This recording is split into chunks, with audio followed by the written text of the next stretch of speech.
Hey, hello everybody. Where's me? You're there. You're there. I can see you. Oh no, I can't see you. I can't see anything. Oh, that's weird. I'll leave and come back. Can you operate it? But if you just listen to us, because there's really not much to see in my case. No, there's literally a blank screen. I can't see anything. Yeah. Oh, he's gone. Okay. Well, don't worry. We'll sort it out. How are you doing? Oh, now, Helen. Hello. Hello. I'm back.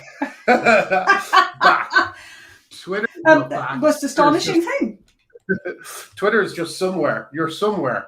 But it's great that you are on there. To those who don't know, Helen's hilarious bloody mindedness got her back on Twitter. She basically harangued them until they said finally, yeah, you can come back.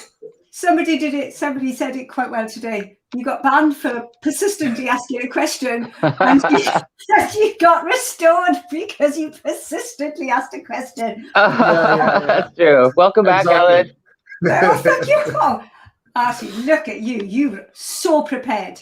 Your motto is always be prepared. You are prepared for every eventuality. Yeah.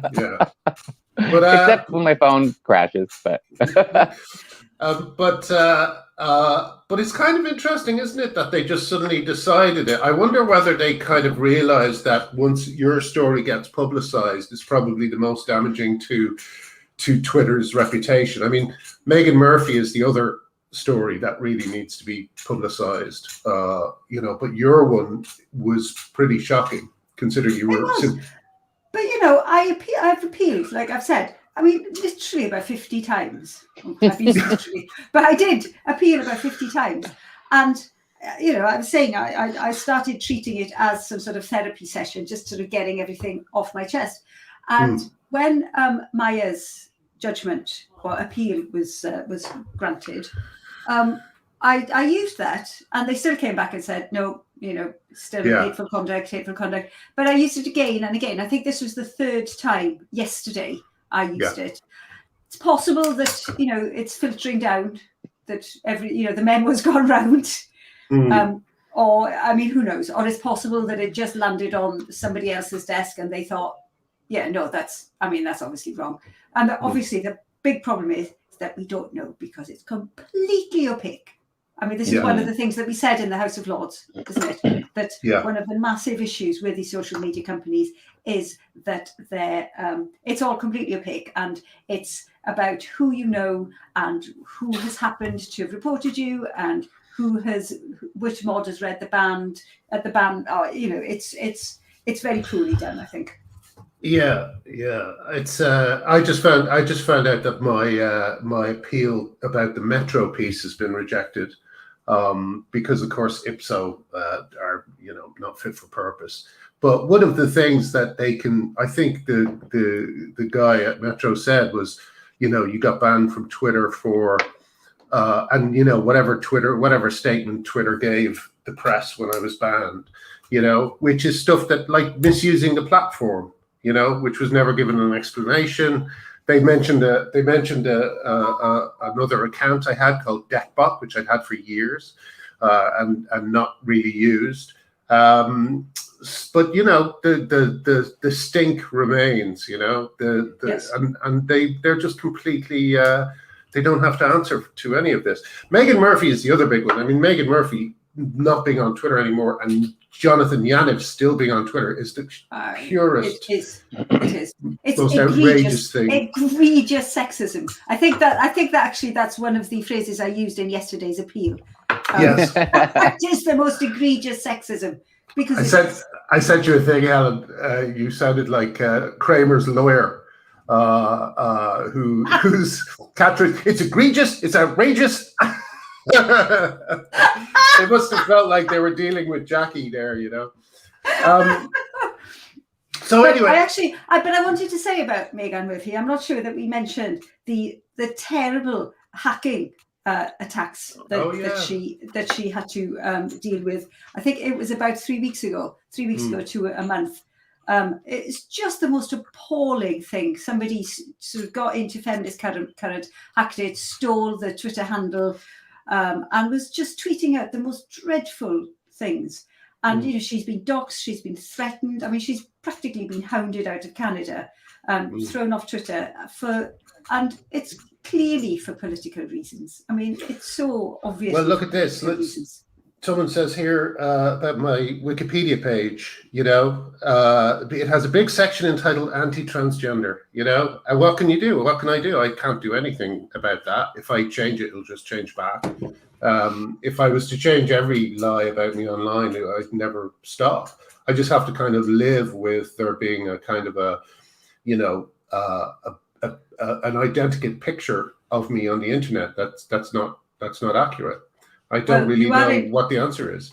Well, you're in good company, though, aren't you? I mean, J.K. Rowling people, and you know, today we've got Jess coming in, who it's the same thing. It's just smear tactics. However, I think it's this one in particular has really woken the public up. I think. Yeah. Well, Jess's one.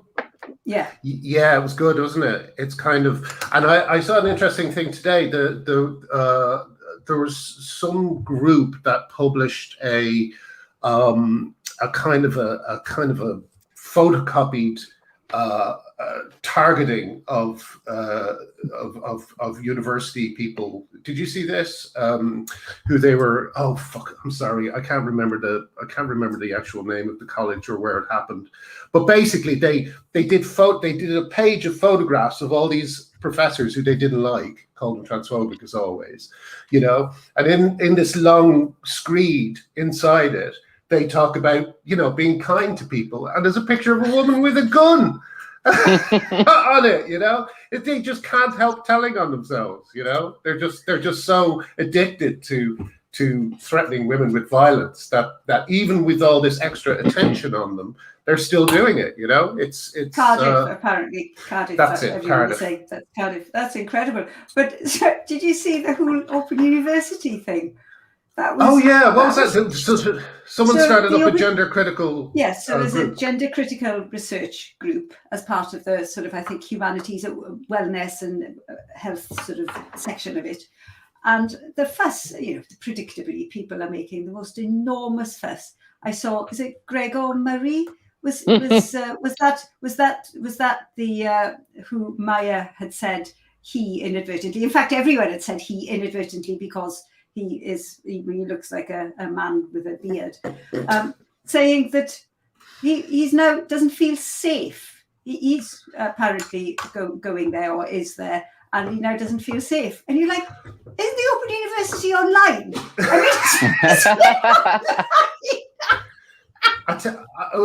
People like Gregor, though, they really are. I mean, if you're looking at him and seeing a vulnerable person, then you really are too far gone. Yeah, you're brainwashed. You're brainwashed. Yeah. The same way that people can't hear the name J.K. Rowling without going into a red rage. It's like, you know, you've got a problem. You're mentally ill. You've been completely. Well, I think it's like people don't. It's so funny when you think about the media, movies and television shows, Hollywood blockbusters. Everything is supernatural now. Every single action movie has a supernatural element with either superheroes or vampires or werewolves or whatever it is. And these are all these supernatural stories. And I think that's really soaking into our consciousness, where we're all starting to act like transgender is like not a medical condition, but a supernatural journey. And then there's these supernatural supervillains, you know, we're like Hydra, the TERFs, you know. And people really are just playing. It's all these silly tropes that have been used in all these action superhero, essentially children's type stories that everybody, you know, even grown adults watch all the time. We're treating that like real life now. We have this narrative that there's these evil, bigoted TERFs and then these precious, vulnerable superheroes called the transgenders, you know, who have magically transformed. It's ridiculous, you know? What I just can't get is, like, who are they talking about when they're talking about these vulnerable people? Like, who are they talking about? Because it's like Gregor, what's his name? He's not a vulnerable person. Danielle Muscato's not a vulnerable person. They're all middle-class, straight, white men. Every single one of them who have not faced any adversity in their lives. Like I say, there is a small percentage of vulnerable people who become trans, but people got it backwards. And they think that if you identify as trans, that means you're vulnerable. But it's like, no, it means if you identify as trans, You probably identified as trans because you're vulnerable, because you're a black gay prostitute in Brazil, you know, or because you're extremely facing a ton of homophobia. But you might identify as trans because you're indulging in things that you just like to do because you're so isolated, or rather because you're so sheltered and privileged, you can indulge in, you know, bespoke pronouns. Yes, and in a kind of cosplay of oppression is what it is, basically. Well, I mean, it is. I mean, with like, you know, you would expect people to see Gregor, what's his name?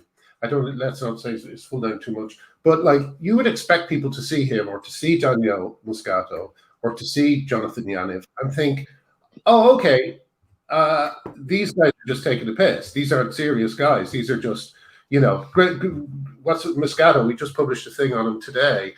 You know, he hits people up for money every time he goes outside. Right? And Laurel Hubbard, the first transgender athlete in the Olympics, is like one of the most privileged, richest people in that entire region of the world. You know, he's the son of a billionaire, right? The son of a billionaire, at least a billionaire, who's the former mayor of the largest city in the entire Pacific Islands. Like, this is a rich scion who is just indulging himself. But he's also like a reckless driver who nearly killed someone. You know, this is a kind of a stereotypical jock douchebag, essentially, you know. Actually, do you know what I thought was another thing that was interesting about the Hubbard thing? So the Guardian, I think, finally did publish a piece on it today, which was reasonably balanced. It did say, you know, some people do, you know, they do have issues around this.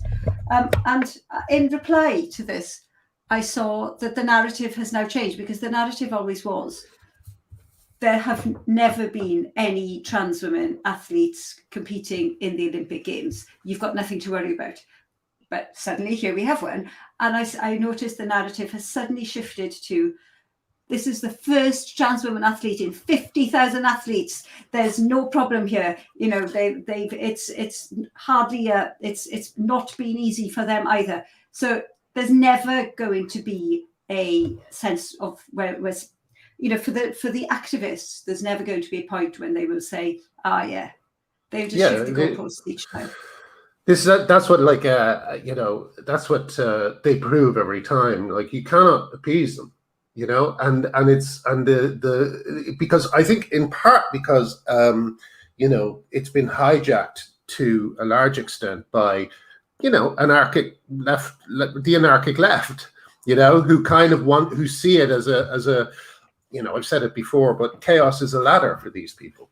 They see that if you make it all so confusing and so broken and so all over the place, you make people frightened of speaking and all that type of thing. The only people who will get on in a world like that are the Muscatos and the kind of you know, like Muscato as well. He's always wearing Black Lives Matter t-shirts. You know, he just knows how to play these people. You know, and these people are so easily played. You know, it's like a whole kind of generation of kids who are kind of just musical instruments for con men. I know. And these people claim to be, they care about the vulnerable and they care about the stories of injustice. Well, there are 1,000 stories of injustice around Laurel Hubbard. What about all these women athletes who are losing their places? And there's just it's that head and the heart thing again. If you talk to these people, their heads will say, okay, that's a 10 out of 10 injustice, but their hearts just aren't feeling it, you know? They just don't care. It's like, well, it's partly because these are women, and there's just this inbuilt, when there's a man who has his feelings hurt, and there's a woman who has a far greater injustice done to her, they still care about the man with his feelings hurt, you know? That seems to always take precedent. It's disgusting. But it's just like, it's awful. It's like it's very interesting that I'm delighted though that the person who didn't get a place on the podium is you know, I can imagine they probably did well on a Twitter hashtag today, because I saw a lot of people talking about them, you know. So it's great that, as I said the other day on the on my Stonewall thing, the dog that didn't bark is being noticed, and it's all these women who are losing their places. You know, it's all these women who are too scared to do what Jess Wahls did, to say what Jess Wahls did. You know, they're the ones we have to kind of keep talking about and remind people that they exist, because if you don't hear from them, then people don't think they exist. You know, it that bothers me a lot. The idea of how much is being, I don't know, how much is invisible to people. That I think about that all the time. It's like trying to make stuff visible. That's what I'm trying to do with everything I do. I agree. And it's like trans widows is a great example. Sorry, Helen, but trans widows. You're absolutely right. I mean, it is. Yeah, they are actually one of the most forgotten areas, aren't they? Because just people, they don't want to acknowledge the existence of trans widows because it is all around AGP. If you acknowledge that, you have to acknowledge AGP, and it's, as a community, this does not want to be acknowledged. I mean, when I say the community, that's a very good point. It's not the trans community. I think I want to make it very clear. It's the trans activist community, and there's a bit of an intersection, but I rather suspect there's also a massive part of non-intersection Venn diagram there. The trans activism community is that core, which is really quite rotten. Yeah, I mean, that was one of my first statements about all this. When I was first kind of cancelled and stuff, I would make the point, it's trans rights activists who are the problem. It's like not people who are, the people who famously are trying to live their lives. It's the people who send death threats to women like yourself, Helen. They're the ones we're trying to talk about. They're the ones we're trying to get the word out about.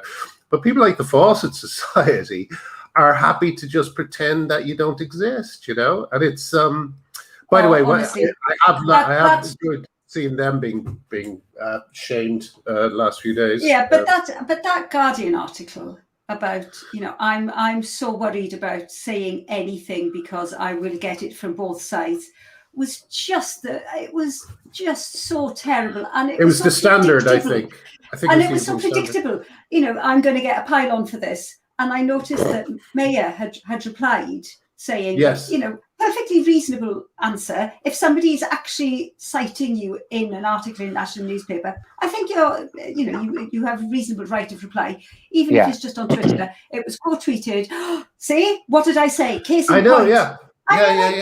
What do you expect? Of course you. This is not a pile-on. This is not somebody having a go. This is not somebody with a baseball bat wrapped up in barbed wire. It's a woman perfectly reasonably replying to you. That's what they are most frightened of. They are most. I think another thing about Helen Lewis and what's his name, James Ball at the Guardian. Like, I think the other thing about them is they're rightly ashamed of their behavior during all this. Helen Lewis writing for The Atlantic, which ran a piece called The Secret Internet of TERFs, and praising puberty blocker or kind of coming out in favor of puberty blockers. It's like these people are embarrassed because they know they should have been opposing it more vocally. Well, the Fawcett Society should be absolutely. The Fawcett Society, the fact that they're named after someone who said courage calls to courage everywhere is there couldn't be a worse example. There couldn't be a worse kind of example of a worse bearer of that phrase than the Fawcett Society. They're cowards and they're betraying and it women. Was. I've noticed somebody saying, Jenny Malloy saying, the cringy submissive stuff about accessories, and it was, saying, they're like was it in a menopause group, or they're like our friends, but with better accessories. It was just so. It was so. What are they doing in a menopause group? It's just another example of a girls' club that they've decided they want into, because it makes them feel all late girly. It gives them that erotic charge. It's just this is so, and the whole idea that they can accessorize fabulously, kind of thing. That these are fabulous gays. I keep hammering this there is something to be said for very, very feminine homosexual males who do have a lot of affinity with women. There's still problems with them in women's spaces, but generally there's at least some rapport between the two. But a lot of times these AGPs are just masculine males who really don't have much respect for women at all and don't really like women very much. I mean, and just are just indulging themselves. They're stuck in their own heads and their own idea of womanhood, and they don't really give much shit about the people around them. Is what you see. So there is a difference. It does matter when these people think that these are all just effeminate homosexual males. They're not. They're often aggressive heterosexual males. I And that actually makes a think- I difference, think- you know? Actually, I think you're Yeah. absolutely right. I think that was it was a sort of veiled idea that these are the sorts of people that we're talking about without coming out and saying it directly. It was just a nod to, it's just, you know, they're just effeminate people who are lovely. Well, this is underlining the whole thing, that this is why a lot of people think we don't understand the TERFs. They're like, okay, there are some males who are very feminine, and they're just like, obviously, if they want to wear women's clothes and they want to be seen as women, that means they must be behaviorally in line with women, and they must have an affinity with women. And it's just like sort of arbitrary that they happen to have a Y chromosome, but they're just like women in every other way. Because how could any man possibly want to put on a woman's dress if he isn't super feminine and like the girl? Is the kind of idea, right? Yeah, So this is why I'm trying to hammer home autogynophilia. Masculine men who want to put on women's clothes because it indulges a sexual fetish. It has nothing to do with being behaviorally feminine or being sort of like less aggressive or less likely to have all of these behavioral traits that males tend to have, which are the foundation for why we have to have separate spaces for men and women to begin with. You know, there's this idea that people don't get that like, just because a man says he wants to be a woman, that doesn't mean he's not like the other men in terms of his likelihood of being a danger to women at all whatsoever. Yeah. Well, that's what that's another thing we need to do.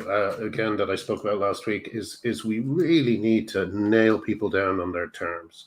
You know, what do you mean when you say trans? Do you mean transsexual? Yes. You know, do you mean like, and we need to nail people down on certain aspects of it. Like when a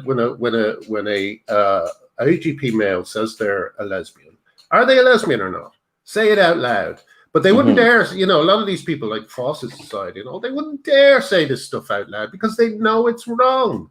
They know it's wrong, but they just can't. And that's why it's so great to see them being kind of chased out of the bushes with beating sticks. Or sorry, what's the thing when they get grouse out?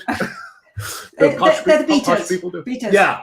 Yes. They're being roused out of the bushes, and it's brilliant, you know, because they cannot, like today, for instance, I think the person who wrote that piece about the Fawcett Society was on the radio with a politician, and the politician was able to kind of put her point that we need to talk about this. This is all important stuff, you know, women's spaces, sports, medical, especially the medical stuff. We need to be able to talk about it. You know, what's brilliant is that the Fawcett person had to sit there and couldn't bring up the famous tenet, no debate. That's gone. They can't use that. It has anymore. gone. And in fact, I wanted to say that I noticed that Michael Cashman yesterday tweeted out that nobody wants to debate. They just want people to agree. So I just wanted to issue an invite right now publicly to Michael Cashman that we are very prepared to debate, either the three of us or pick one of us. If you want to come on, please do. I'm absolutely prepared to debate. Well, what about Artie? I mean, like speak to a fellow gay man, like Michael Cashman. Totally. Just come on with Artie. We'll vacate the premises just so you don't feel like you're being ganged up on. But I'd be happy to argue with Michael. I would be happy to have a discussion with you and to invite you to explore the concept of autogynophilia. You know, like it's interesting, isn't it? But someone like Cashman, I wonder whether, you know, if he happened to see this, for instance, would that be the first time he heard the word autogynophilia? Because these people all seem to have something in common. They don't seem to know anything about the subject. You know? But I don't think that's true, because I think anyone who's ever seen the Rocky Horror Picture Show knows full well that cross-dressing, transsexualism, and transvestism had an element of kink and fetish integrated into them. We've always known this. There's a collective erasing of our own memory where we always knew this was a kinky kind of thing. Everybody knew this. Everybody knew, you know, a transsexual in your mind. You didn't think, I don't know, we just always knew there was a sexual component to this. I did it since childhood. We all did, you know, and now we're just trying to, I think it's going back to that thing I was talking about a week or two ago about the sort of the contract of privacy and the sort of idea that it's uncivil to express your sexuality in public. So we're all collectively pretending to not see it and giving a cover story so that we all can maintain the public and private boundaries that are kind of being violated a little bit, or that are perceived to be violated when you're confronted with a man who's a typically masculine man who is wearing, you know, sort of feminine clothing and sort of not passing at all as a woman because his sex drive compels him to, Yeah. Well, before Jess comes on, can I also just really quickly wanted to address the statement of solidarity that the London School of Economics, to be fair, it was their Department of Gender Studies that issued over the weekend in response to the Open University allowing the Gender Critical Research Group to be part of the Open University, because it is, I think, an example of the most extraordinary, I think it's a display of power, because it's simply statements, and really quite strong statements, with zero evidence. And I think it's quite important to note that this has been issued by the LSE, Department of Gender Studies, but it is under their name. But it's an official document, right? And there's two pieces I think that really, really stand out. And one of them, it's unfounded viewpoints, anti-intellectual. These words are just running right through it. And then this part, anti-intellectual is a hilarious charge. That's hilarious. You might as well say anti-intellectual, anti-debate. I mean, it's just completely Davo. But then it says, in refusing the concept of gender. Now, it's refusing the concept. They simply cannot believe that we are refusing a concept. And I refuse this concept. And it makes me too. And I'm completely allowed to refuse this concept. But I think it really does show that it's about trying to force an opinion on somebody, trying to force a belief, and really saying, if you don't believe this, it's just results in violence.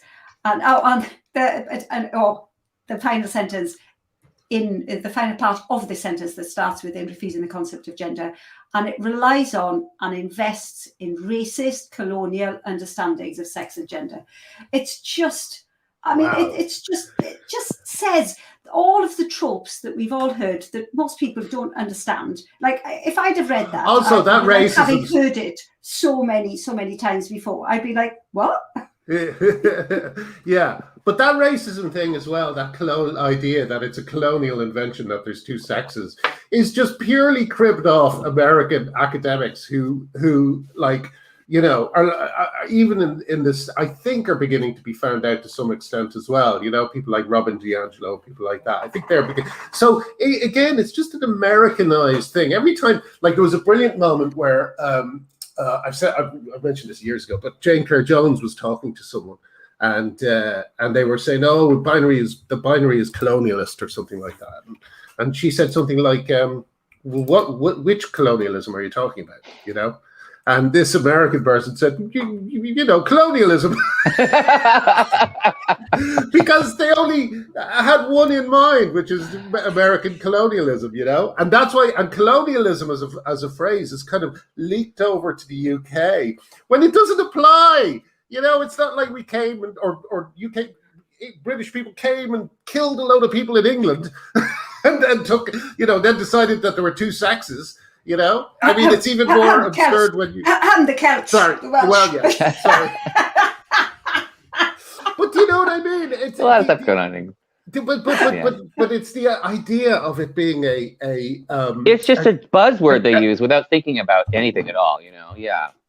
Yes, it's a statement that's well worth reading because, as Artie says, it's full of buzzwords, it's full of gender studies words, and it's meaningless and it's unevidenced and it's egregious. Dare I say anti-intellectual, astonishingly anti-intellectual. But like someone said, yeah, no, I take this point, but my point is that the Irish knew, believe me, we knew how many sexes there were before the English arrived. You know, we were fairly secure on that. In fact, I think every group of people throughout history has been fairly secure on that, except for privileged Americans. Privileged Americans seem to think that there's something about the two sexes that is some kind of racist imposition. You know, and it's, well, of course, the irony is they're trying to export that belief to other cultures. India, for example, has the hijra, which I think is, not a great situation, but it's been there for a long time. Yeah. And the hydras are effeminate males, feminine males who are considered a sort of third gender, who are considered neither male nor female. But here are the Americans coming in and saying, no, you have to count as women now because because they have a strange thing in the United States where or not in the United States, it's in Europe too. It's not just America, to be fair. But they're saying, there's more than one sex, but transgender means you're a woman. They're trying, it's just like, just take everything apart and put it back together in such a way that it only benefits these males who want to get into women's spaces, essentially, every time. It is, yeah. It's like, I don't know. I mean, that's one thing that people don't realize about us on the GC side is that when you do think about things, when you actually put things to a test and try and figure out whether they're right, whether, read about things, study up on things, then you cannot deal with people just telling you straight up lies that invert the world.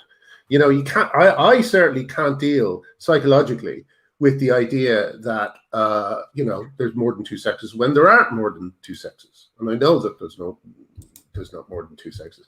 I saw one person saying, what about intersex? As if it was just, and I said to them, intersex isn't a third sex. And they're like, WTF or something. It's like, where did you pick this up? It's like, I don't know. It's all come down from a particular form of study that isn't scientific in basis. It's just pure, what's the word? Sociology? What's the study that's brought us all these dreadful academics? Gender studies. What does gender studies fall under? That's not. I wouldn't say sciences. Social sciences. Yeah. It's all the social sciences. Sorry. Yeah, I mean, I suspect there's been some good things. I think it all started out of feminine women's studies, and there was certainly some great insights that came out of that. Unfortunately, some of the same sort of analysis and has been sort of appropriated and used and turned back on. But of course, yes, humanities, as Emma says in the comments. Of course, they've all got that. I mean, they've got their jobs to do, and it's fine. Do some like research and information. It's all great. Thinking about things, but let's do it in a way that doesn't actually screw up the whole of liberal democracy whilst we're at it.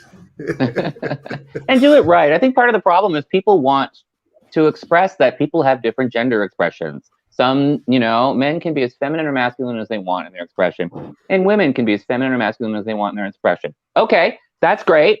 People get confused, though, because the transgender movement has made people feel like, there's all these people who are in distress about their gender nonconformity, their gender variance, atypicality. But instead of being confident in it, they're going to the doctors and saying they need it fixed. And this doesn't make sense because it runs contra. It runs contra to the idea that you're supposed to celebrate your gender nonconformity. But we want to celebrate these people who are sort of running from that. How do we put all this together? You know what I mean? And then along come, the sort of the transgenderists who are saying, I'm trying to make myself seem like I'm a woman, even though I'm male and masculine. Maybe we can invent gender identity where you pick where you are on the scale and everybody just shuts up and takes it and overrides your gender and your sex, Yeah. And people are it's just so confusing, I was talking to somebody recently whose like best friend was transgender, who had lots of arguments about this stuff with, and he didn't know that gender identity wasn't the same thing as gender. He just had no fucking clue. And I was like, where have you been for years? There's sex, whether you're male or female, and people are confused about that. And they still don't understand that's not the same as gender, which is how masculine or feminine you are. And I would say that means how masculine or feminine you are behaviorally and psychologically, and not, how pretty your dresses are, I know. And then there's gender identity, where no matter if you're extremely masculine, which is something you don't choose, it's something you're born with, and it's also something that's contractual around how people perceive you. You can say, it doesn't matter how masculine I am. It doesn't matter that I'm male. I choose to identify as a feminine woman. Therefore, that's my gender identity. And therefore, that overrides everything else. People genuinely don't get it, that that's a third thing. Sex, male or female, gender, masculine or feminine. That's a thing, by the way. And then gender identity, where you just, instead of just being masculine or being feminine, being male and being female, you pick where you are, which only suits people who are masculine and want to pretend they're not. Yeah. I tell you, listen, Jess is Jess has just joined us, so I'm going to bring her in now, if that's okay. Yes, sorry to derail. I have no good segue into. Genuine. This is what we're here for. This is what we're here for. Yeah, we were here for Jess. Hey, Jess, how's it going? Jess, how lovely to see you. Nice to see you. Jess, you might be piquing more people than Maya at the moment. Sorry, Maya, no offense if you're watching, but it's really gone nuts, hasn't it? What's the reaction been since it all kicked off? It's bonkers. I have not left this seat except just now, like literally 3 minutes ago when it knocked on the door, and I thought, oh, the fuck is that now? And a friend of mine who came by with a big bunch of flowers and her kids with all the newspapers. Brilliant. I'm not gonna leave the house. They're gonna I'm not gonna leave the house. I don't like. Yeah. I think I've basically just, since this interview in the morning, I sat a little bit and cuddled with my cat, and then I've just been speaking to, I think, every single big newspaper, including The Guardian. Oh, amazing. Wow. They woke up. So, I mean, I don't know. We'll see what the misrepresentation may, it might not. I mean, we were joking about Maya there, but like, I think one thing that's also happened, isn't it, is that Maya's case has kind of made people pay particular attention to your case. 100%. Yeah. Because I mean, when it happened last time around, as in 2 years ago when I wrote the blog, there were supportive voices, but Graham, you were obviously as in loud and vocal, but in terms of my, I mean, there were embroiderers that would privately message me and go, I hate what's happening to you, but I kind of also really worry what's going to happen. And I feel like a fool for unfollowing you. And I have to follow you with my private account because I don't want them to come for me. What is that? I know, it's crazy. Tell us briefly the story. Yes, we're probably assuming too much, Jess. Let's just give a quick version. I know you've told this already today on the Today Show. A million times, but it's fine. Okay, go. Hit us. Yeah. Well, I mean, this time around, I didn't do anything at all. No, because I mean, last time I committed the original sin of having an opinion and writing about it. But no, I didn't do anything this time. I was sitting in my garden and I was stitching because I was about to start my really lovely next big commission of a dog, which I haven't done since then because it's been a bit of a hideous roller coaster. And I was sitting in the garden, Tuesday when it was nice and sunny, and I was stitching and I didn't look at social media, which is lovely. And then at some point I did for like lunch. And I see in the stories, like I did note that there was quite an increase on followers, but then that sometimes happens when someone shares my work or, So I didn't really pay attention to that. Didn't really check my inboxes. And then I see in the stories, my friend Laura, who is, she's an art dealer and she used to have a little shop that used to stock my work, which was still listed on my website because I didn't have the time to update my website for the last 3 years. And what happens when you just work for yourself and by yourself and do a million different projects? Yeah. Anyway, so I mean, you've seen the photo on my website. I've got hair like this. That's the last time I updated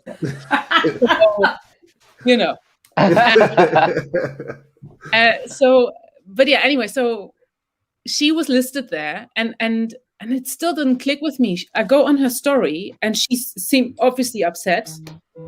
And she's very, very outspoken. And even though at the start we kind of, and still we don't see eye to eye in those particular things on all things, but I love her and she loves me and that's fine because we're friends and that's just what it is, right? And she'll stick up for me always.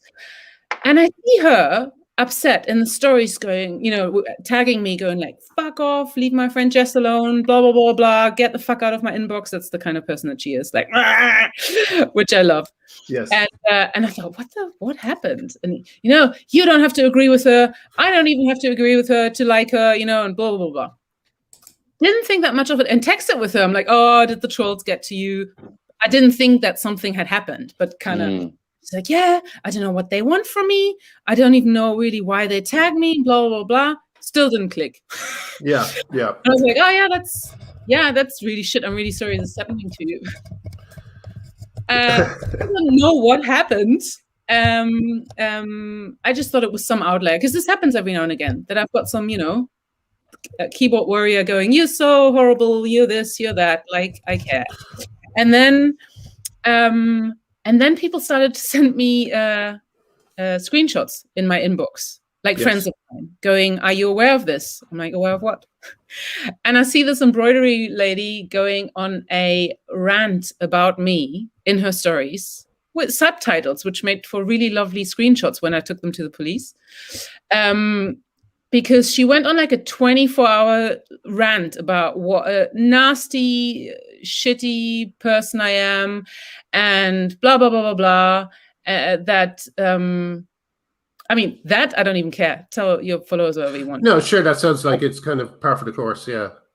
Well, the thing is, to me, it doesn't matter anymore, because frankly, I blocked her, and these people who do this, what they don't realize is the amount of followers they sent me, because it's just a really shitty character trait to trash someone like that. Embroidery in and of itself is already like a bit of a niche art, and to go around and try and trash someone else. We've got that's another thing that was brought out by the letter last week from I'm so sorry, I can never remember her name. Chimamanda Ngozi Adichie. Thank you. But there's a lot of envy in here, isn't there? I mean, we still need to get on to what they actually did to you, but we should talk about envy afterwards, because I'm very interested in that aspect as well. These people don't seem to be very good at their embroidery. But anyway, go ahead. But so she went on this rant, and the only way that I know of that woman is because she was one of the immediate out. I mean, the outrage was quite incredible when I initially posted it. I mean, I still have all these screenshots. They will become an embroidery one day for sure. But I caused a rupture in the embroidery world. A transphobic rapture, right. And all the stuff. Anyway, she was one of the always, oh God, and Jess Wahls, and people will kill themselves, and I was like, I really thought it was quite reasonable what I wrote. I did expect, because of course I researched all the stuff, and I didn't walk into this blind. I knew there was going to be outrage. I didn't know that it's going to feel quite as hideous as it did, because you have a concept of it. And it is a concept in the abstract, because something like that doesn't happen in real life. Especially if I'm quite outspoken. I have offered many people to have a sit down with it, and most people just don't have the balls. It's the reality. Like face to face, most people don't say it. No way. And I offered, even when I was still working at the theater, I offered, my doors open, nothing. But it's so much nicer to just go and be the, you're so nasty, you're so this, but she was one of the first people there, also loud with a big following. Oh no, it's not for you. Don't worry. No, I just wonder what that was. And then last year, I think it was last year actually. She did that again. So went to her followers going how does Jess Wahls, I had blocked her. How does she still have so many followers in common? And you shouldn't follow this, transphobic piece of shit, or blah, blah, blah. I love also immediately the complete dehumanization that always happens with people that kind of disagree on some, it's like, how do you come from a point where you want to tell me, please be kind, and then you call me human scum, trash, and oh my God, yeah. What? Yeah. How does that work in your head? How? I don't even. Anyway, so same person, and then last year she even went on Twitter to kind of tell me her opinion, and then I kind of took the piece. I can't not do. It's just nature. Where she kept posting something there, and I was like, I'm starting to think you're in love with me. I don't know who you are. You keep seeking me out. Yeah. How can I help? And Aidan Comerford. we've all got our version of this person in our lives. I mean, We do. I've got a selection, British version. Yes. But so I blocked her then everywhere because, well, it's just time consuming, energy sucking. And if she's angry with me, then she can be angry with me, whatever. I mean, do that in your wherever. But so anyway, so she does this again. I don't know that she does this because I've blocked her everywhere, nice and quiet. And then people that followed her and then unfollowed her because they saw this and they thought, you know, I had a conversation with one person in particular before it went completely crazy on my social media that who did say she used to follow her and this was really painful to watch and it really made her start to kind of think and it was funny because the inbox was kind of like, I come in peace. Oh, well, fair play. Yeah. Actually, Right. fair play. I think that shows It quite a was lot of super nice. integrity. Yeah, and it was a really sort of really nice conversation actually, where she was like, well, I don't agree with you on this, that, and the other, and I don't see how trans women, you know, threaten your womanhood. And then I politely replied back, you know, and I said, I don't feel threatened by my womanhood, No. but I don't think that trans women are women. And also, like, what a ridiculous accusation to say to me. Yes. What? Why are you threatened in your womanhood? Do I look threatened in my womanhood? There's not. It's the weirdest, stupidest thing to say to me. I mean, It It is. It's a very odd thing. It's another one. It's often said to another one women of who are those tropes. very, very strong. Yes. Every woman on this side who's been fighting this stuff is as strong in their fucking, you know, sense of Yes. self and sense of womanhood as anyone I've ever met. So it's a ridiculous Anyway, argument. So then what happened with the Yeah, I want to get to the Royal right. Academy. So then I just saw the rant and I thought, well, you know, that's, I mean, again, this was annoying to the point that it was really draining and energy sucking, and it ended up me not doing anything on my embroidery and just sitting on social media going, oh, for fuck's sake, you know, here we go again. On all social channels, you know, the flying monkeys came in. You're horrible. Yeah. So then, and then I find myself again through screenshots that were forwarded to me, tagged in a screenshot of my website with the stockist page, which unfortunately I hadn't taken down yet. Yes. And then it clicked. I was like, that's why they attacked Laura. Because all my stockists were on the website, including Laura, who doesn't even have that shop anymore. But that's how that connection came. She didn't say because she was at work. She was like, I don't have fucking time for this. And then she was like, I need to go back to work. Yeah. We didn't talk further. So I didn't know. And I was like, that's how they attacked her. And then, of course, they tagged the Royal Academy in it. Right. And then she went on a rant that, you know, that is so disgusting, blah, blah, blah, blah, blah. I mean, that's all in the screenshots. You know, the Royal Academy hasn't admitted any women artists, and now they take this like transphobic trash, blah, blah, blah, blah, blah, blah, blah, blah. And I thought, here we fucking go. Just waiting for an email from them because, well, I mean, Did you expect them to be so cowardly? Did you think they would fold so quickly? Sorry, the Royal Academy then. No, I know what you're saying. So I'm just explaining to the viewer how the Royal Academy reacted, which probably means I'm skipping ahead. Sorry, let's save that question for a sec. What did the Royal Academy do when they were presented with these randoms on the internet? So I got an email then in the afternoon, predictably, from the Royal Academy saying, you know, so sorry, and we've had 8 complaints and because of your supposed transphobia, and we need to investigate. And I understand this is a really awkward situation, but we stand firmly with the LGBTQ plus community and da da da da. Anyway, I hope you appreciate. We're gonna have to look into this. Blah. I emailed back. Oh, sorry. So they said they were going to investigate it. Yeah. All right.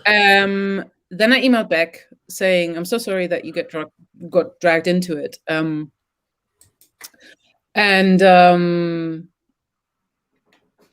Yeah, I mean, it was that, you know, it was that not in the stomach going, oh fuck, here we go again, you know? Yeah. Not because this is like a huge financial loss. It's the thing. It's like, if I would have been able to just go, you know what, send them back to me, delete everything, don't talk about it, because I can't be asked to deal with it. It's an energy sucking entity, and I am so sick of it. And personally, honestly, I've never trained art. You know, I'm a hairdresser. I've been 22 years. I've been a hairdresser, and I've been working incredibly hard to make my art my main income, which it is now even more. Thanks, assholes. But like, I mean, seriously, I literally, thanks to that ridiculous incident, and there was some dick. I'm sorry, I can't not swear. It's so. Go, please. Swearing is fine. Who just went like, "Oh, here's the tip: get yourself cancelled as a struggling artist in this." I saw that guy. Yeah. Oh, the takes are insane. Yeah. I mean, and also someone did that thing that you always must do when someone sticks their head up like that. They did a search on the word tranny, and guess what? He said it. Guess what? No you know, way. Every time. It's always these men. Yeah. Every it's single just, I time. mean, what a kind of level of like disgust you have to have for women to say something that shitty. I mean, I really enjoyed last week. It was such a lovely experience. I mean, anyway, where was I? PA, we're going to. They never got back to me. Yeah. I sent 2 emails because I found it really stressful. Because even though it's not a huge financial hit, it's fucked up because it's another institution that caves. And when it's something as big as the Royal Academy, it's like, fuck. I mean, that's institutional capture. That's yes, absolutely. It's a great story because it just goes to show the crazy amount of power that these envious, you know, nobodies on Twitter have. You know, that they can actually eight complaints, and the Royal Academy folded. You know, I emailed her back in the second email saying that, you know, I'm actually quite stressed about this, and I've spoken to friends and family and got some legal advice, and especially in light of the Maya Forstater case, I feel that it would, you know, like it would be a silly thing to like take 8 people as a representation of a general public mood. And of course, with having a sort of sizable social media following myself, I could no doubt, you know, like whip up in excess of 8 of people. Yes. Yes, I think you probably could. And well, you know, and I was like, and I was writing, I was like, I think, you know, we can both see how that would not be a desirable outcome to have. And you would think you would get an answer to that. No, I find out through a screenshot again a day later through Instagram that they will no longer stalk me. And it was also such a lie when that rogue employee, or I don't even know if that was Ed. But you know what? This is the only email that came out of the bunker. You know, I mean, what? It's very strange, and I kind of. It says so much that they wouldn't. Wait, what was the rogue email from Ed? What was this? Can someone? It was an answer to someone's cancellation of their membership because they are hemorrhaging members right now. Right. Oh, really good. Oh, yeah. And someone was basically making their displeasure known at what is going on. And so they got an email back from Ed. Yes. Random Ed. Because I think whoever wrote it to the Royal Academy said something like, you know, since when is it transphobic to make artwork about the female body, blah, blah, blah. And then Ed wrote back quite excessively. It's such a shame to see you go, or something along those lines. And then it is not transphobic to make artwork of the female body, but it's about their misgendering. Comments perceived. Yes. Perceived transphobia. And I suggest you look more into the story or something like that. Like a bit of snarky shit. Oh yeah, I noticed that. Yeah. Educate yourself. And that was the only thing that came out from fortnight. Well, and he also said that they had run out of stock and had decided not to. And this was actually what I wanted to say, because that's that's a complete lie. I've got a sales order. It's completely ridiculous. And you spotted their lie. That was great. I heard about this. Full of it. And interesting also, yesterday that person that tried to like drag me down again was like, oh, she's a middle class, cis, white, blah. And I don't feel sorry for her because she lost this one contract. And it's like, oh, way to be disingenuous. But also, how the fuck am I middle class? I mean, I might be after this incident.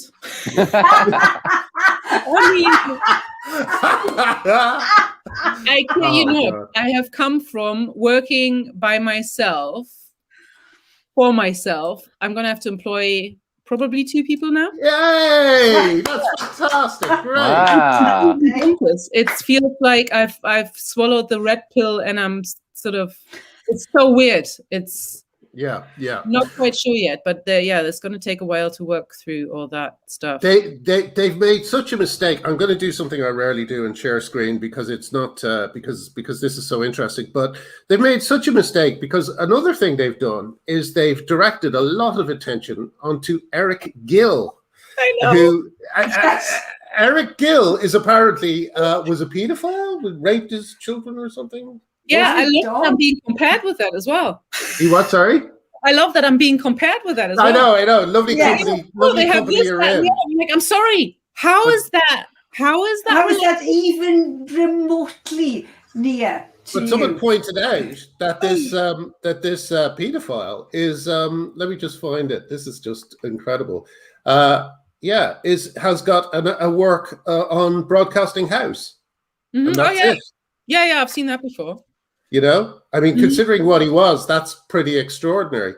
So, like we have this stuff that's all around us. The work of someone else pointed out Caravaggio, who was a murderer. We have all this stuff, this history of art. But the thing they focus on is a woman saying that women exist. It's bonkers. Just. But there was another embroiderer who had lots of screenshots that obviously no longer exist on Twitter because I've got this thing that deletes the tweets after a month. Mostly not because I care. I stand by what I tweet, but it's because I've got a Patreon, and when people like to see my work in progress, I post it every now and again on Twitter, but it will disappear where it stays on Patreon. It's more about that. And sometimes I'm rude and snarky. Never been rude and snarky to a particular person directly at the person. But when people come at me with stupid shit, I come with stupid shit back, And so, but it is not, none of it is transphobic, and none of it is what people accuse me of. I just got an email from someone from the BBC just to make just to clarify. You deny being transphobic or something. I was like, I can't believe that after all of today and what's been happening, you asked me that question. You deny being transphobic. It's great. It's just great. Just clarify. I'm like, but what are they expecting? Actually, no. I mean, but it's like all these institutions, all these places, they seem to have very, very mentally what would you say, vulnerable people under the age of 30 who are controlling things. I know you were also lost your job. I remember I was still on Twitter at the time, and I offered to expose it. But you lost your job at the Soho Theatre, where I know you were very happy for a number of years. And I know also that you were saying to me that the people who worked there were heartbroken to say goodbye. They weren't happy about it themselves. It just had to happen. Obviously, there were some activists in the ranks, and I had words with them afterwards as well, because one was still at my case last year, a year later. And I find myself tagged in a post on Facebook when I still had Facebook, when J.K. Rowling came out with her stuff. And there was fucking Glinner, fucking J.K. Rowling, fuck Just Awards. I'm like, ooh, what a lineup. And then she goes on to say, I still have 46 friends in common with this person, Yeah. on Facebook, which I hadn't been on for like months. I just got alerted because the idiot tagged me. What is do? And this is someone I know. This is someone I knew and face to face always got on well with. But obviously, I immediately like rose to the ranks of Hitler when I posted my blog post. In her opinion, and so she posts this crap about me and what a twat I am and all this kind of stuff. And even though she doesn't encourage people to like pile on to me or be nasty to me, they should really dig deep and ask themselves whether they're still friends with me.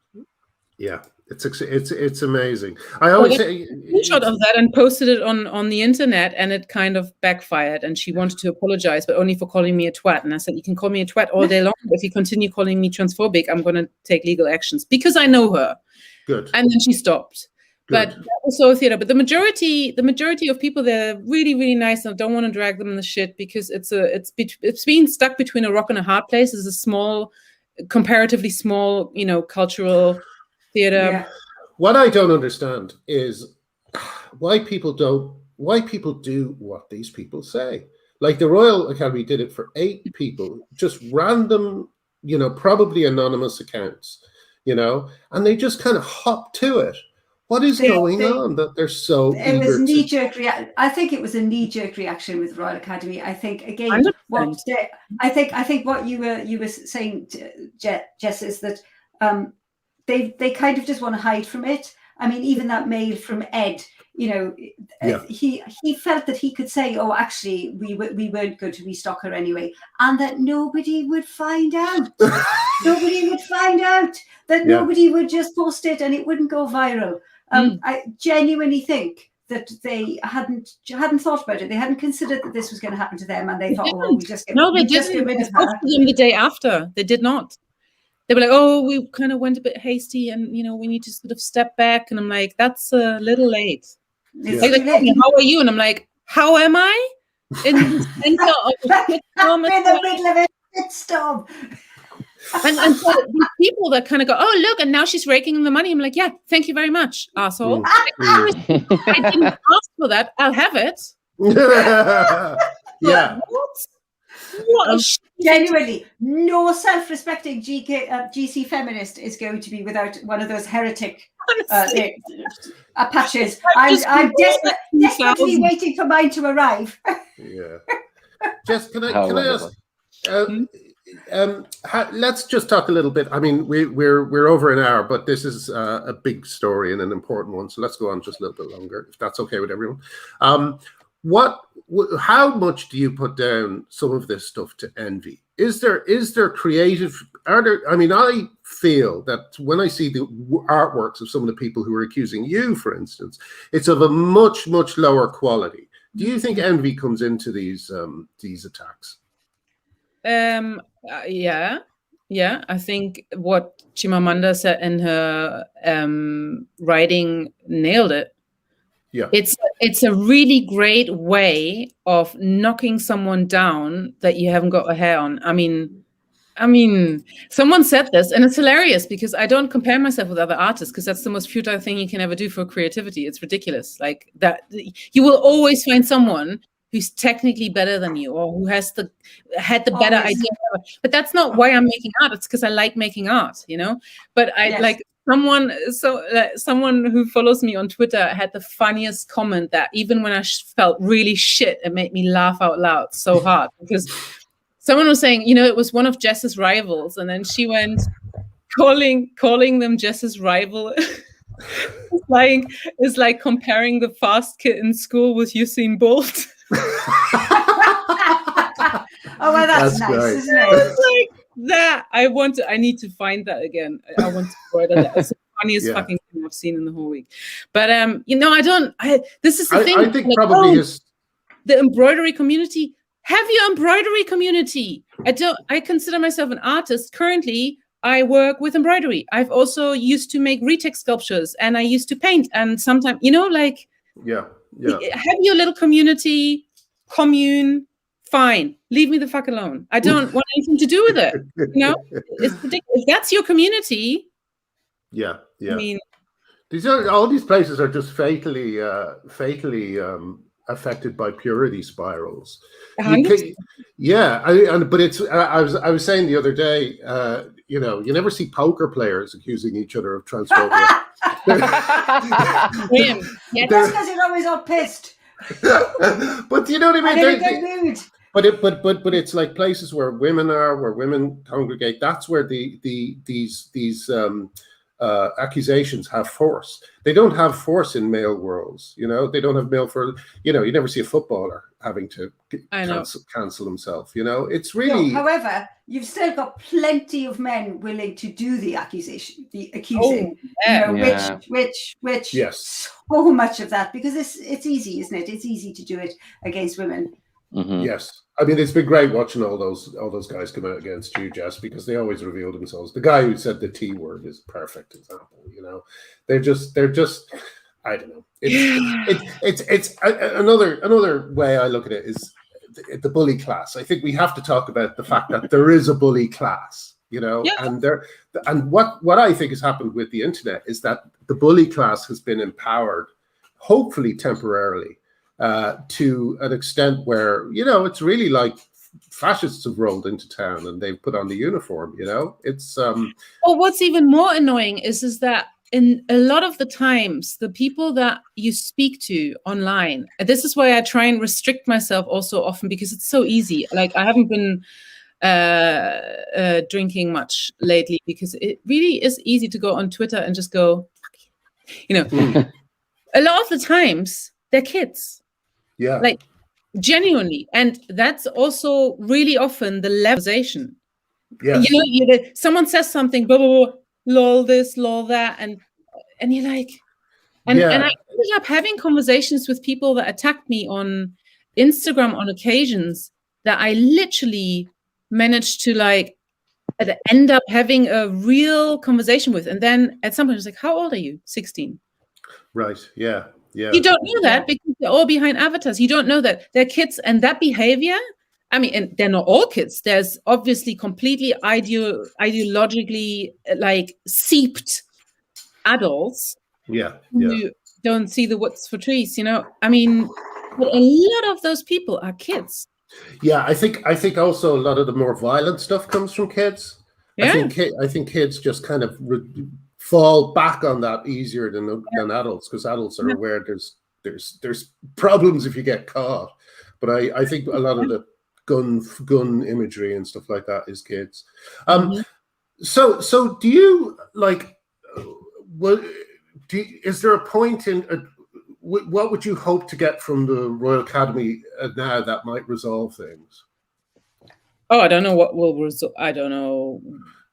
I think you're owed an apology. I think you're owed an apology. Oh, 100%. No. That to me goes without saying, because it's been absolute shitty. I had to peel it out of them last Friday when we spoke, when they already sort of basically shut down Fort Knox and said press office is down, which is unheard of. Like, what is that? It's a freaking press office. And then the hubris of, the internal, what they were writing about in the Times on Sunday, that apparently there were internal emails sent out to say, let this be a lesson for the future for a social media emergency.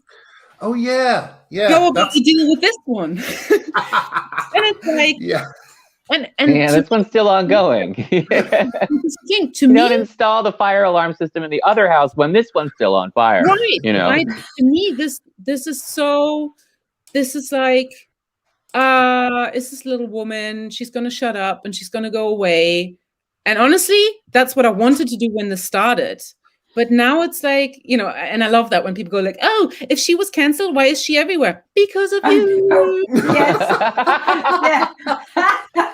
I instigate this. I couldn't make this up. I mean, it's bonkers. I only reposted the Royal Academy's tweet and the woman who did it, and all I said was, and that's where we're at. Because lots of people got in touch with me that knew already what was going on before I even knew what was going on. And said, what can we do? Should we email the Royal Academy? I was like, no, because I really don't want to do that, because that's going to make it completely go, but what's going to happen? Like, it's going to be like a deadlock. And I didn't want to do that. I really wanted this to kind of get resolved some other way. And then they dropped me in the middle of the shit and then go, oh, sorry. Oh, wow, that was a shit idea.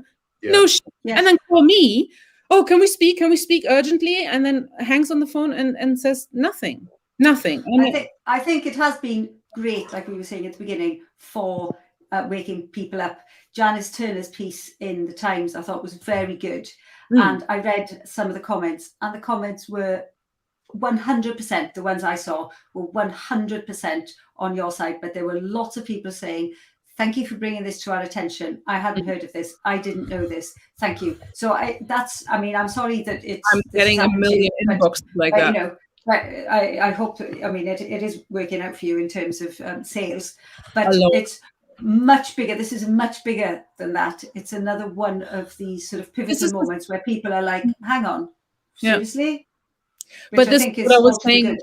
I was saying earlier to a journalist, I think, because I get a lot of emails, just general emails of support, there's a lot of blokes in there going, I probably don't agree with much of your feminist stance, but I 100% agree with you on that. It's not on. This is so much bigger. It's a freedom of speech question. Yeah, absolutely. Yeah. And they keep people asking, what did they stock?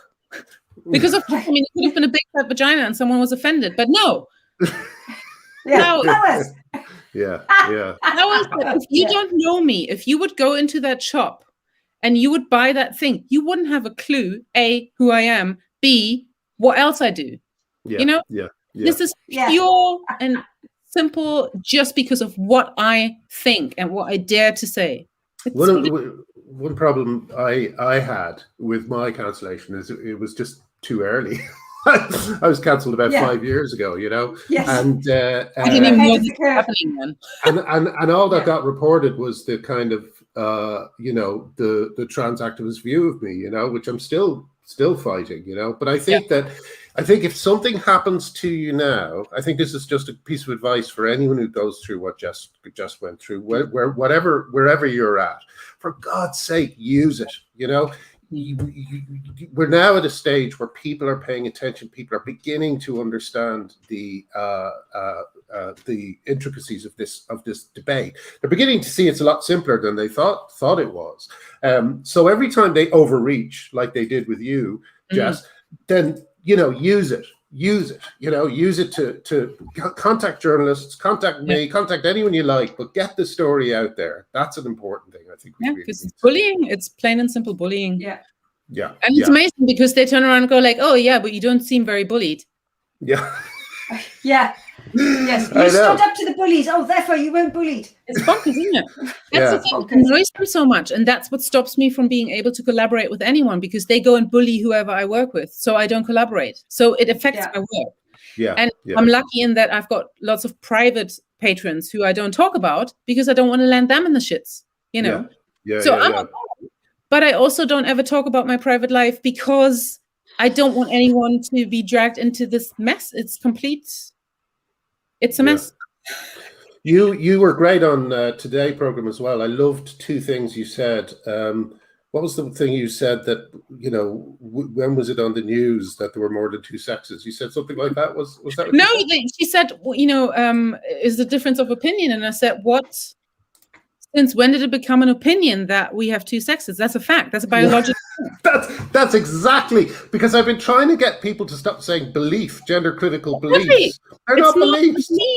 It's not a belief. This is like saying it's an opinion that the earth is round. I mean, it's an opinion. We know that the earth is round. And honestly, if I would have been presented with any evidence to the contrary, then I wouldn't feel so strongly about this. I haven't. Oh, there's intersex. No. Yeah. Educate yourself. Not a full text. Yeah. I mean, but you also said another great thing. You said, I don't exist to validate other people. No, because I don't. Yeah, it's true. I care about what they think about me. Why should I? It makes no sense. It makes no sense. And the expectation to walk through life. I mean, you are bound to have a very unhappy life if you walk through life expecting people to validate you. What is that? Yeah. You will be disappointed once after that. I saw something the other day where someone posted, oh, I find it really difficult when, people use your right pronouns, but you can tell that they don't believe it. What? Yes, I know. Definition of a thought crime. I mean, seriously? Yeah, but it's that. But that's what happens when you start to topple what the reality. As soon as you do that, there's no good answer to it. You have to do what I've been spent the last 5 years doing, which is try and reestablish reality as the base. Base on which everything go back to that. Definitely. Yeah. Because there isn't that much more to it. When people go, oh, but can't you just be kind? No, I can't just be kind. No. Yeah, but apart from anything else, it's not being kind. It's not being kind to validate someone when they're going to be hitting reality at every day, every moment of their lives. Yeah. Some people who aren't on Twitter and don't know the right, the so-called right way to behave.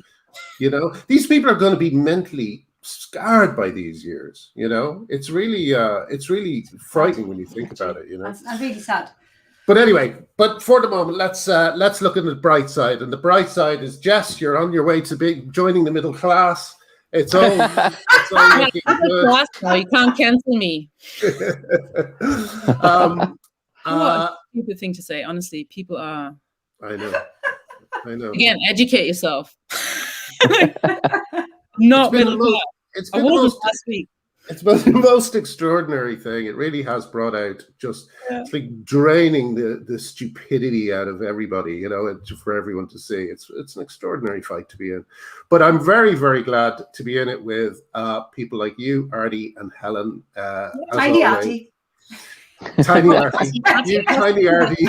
Say this. I have to tell you, one of my friends in my little Zoom Stitchy group has to say that she's a huge fan of you, and she's in Austria. Oh, that's so sweet. Tell he or she that. Yes. Thank you. That's really, really sweet. Wow. Cut to a plane taking off. Austria airport. That's what I do whenever I hear someone likes me. I go into the area. He's like, can you please tell him? That's so sweet. It's amazing. Wow. Hey, I want to hear that. It's crazy. Jess, this story looks like it's going to go on for a while. If there's any twists and turns, will you come back and speak to us again? Yeah. Good. It's not that I'm going to be doing anything else. I need to obviously employ help as of tomorrow, because you have to fill some orders, which is great. How amazing! Amazing! What a problem to have. Yeah. Cheers. Well done, and welcome to the idiots who made it happen. Yeah. It's indeed. I better wrap it up now. We're coming up to 1:15, which is long for us. But and Jess, more people as well. Yeah. Jess, brilliant story. Thank you so much for sharing it. Thank you so much. Thank you. And as for everyone else, we'll see you all next week. Hang around. We'll just have a quick chat after this, Jess. But to everyone else, fair play. See you soon. Bye. See you Wednesday.